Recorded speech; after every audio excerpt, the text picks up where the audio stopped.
Normally, an urgent request like that would have set off internal alarms. 004. Don't set a precedent, but I thought, she's neighborly. 007. I'll do one courtesy ride. 010. I texted, sure, what time? 013. She replied almost instantly, 10:15? 017.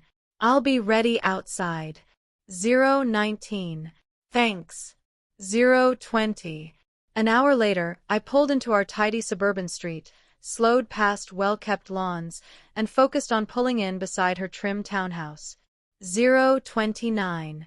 Karen came out precisely as she said, dressed in an immaculately pressed blouse and dark skirt, with a fake leather tote and sunglasses.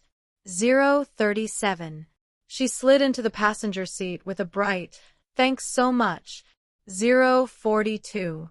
Anytime, I said, settling into the driver's seat. 046. She adjusted the air conditioning vent while I started the car, and off we went. 051. It was quiet at first. 053.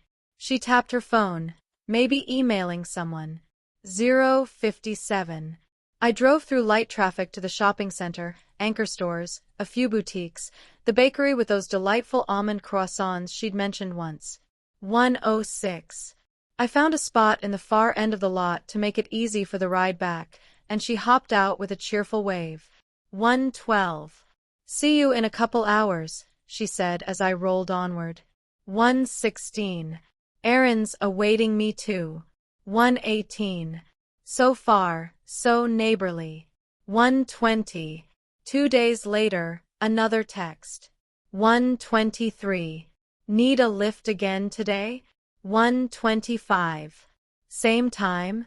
127. I shrugged and agreed. 129. It was no big deal.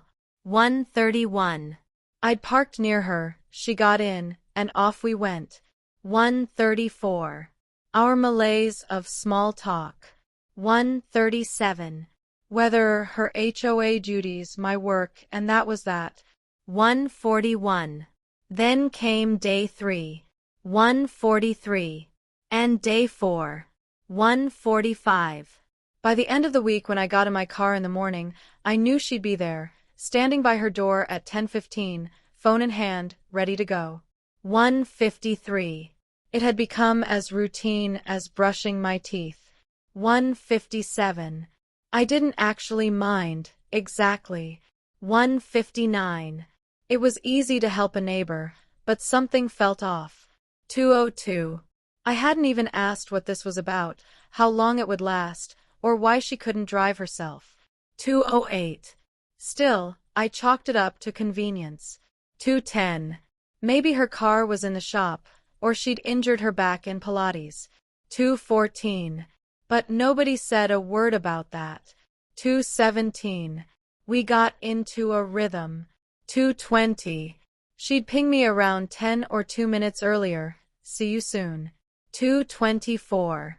I'd pull up, glimpsing her in the window, looking ready in that perfect business casual way, hair and makeup clear, heels quiet. 233. I might begin to think, did I get sucked into something? 237. But every time I nearly brought it up, I thought, she's the HOA president. 242. The community could use her. 245.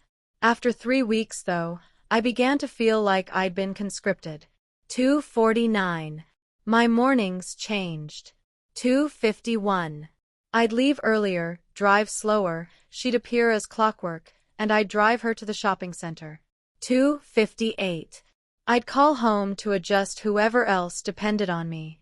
301. And not once had she offered to chip in for gas, parking, or even a token thank you beyond. Thanks so much. 309. One Wednesday, I decided to break the pattern. 312. She texted, need a ride today? 315. I replied, hey, can we pause this for a day or two? 319.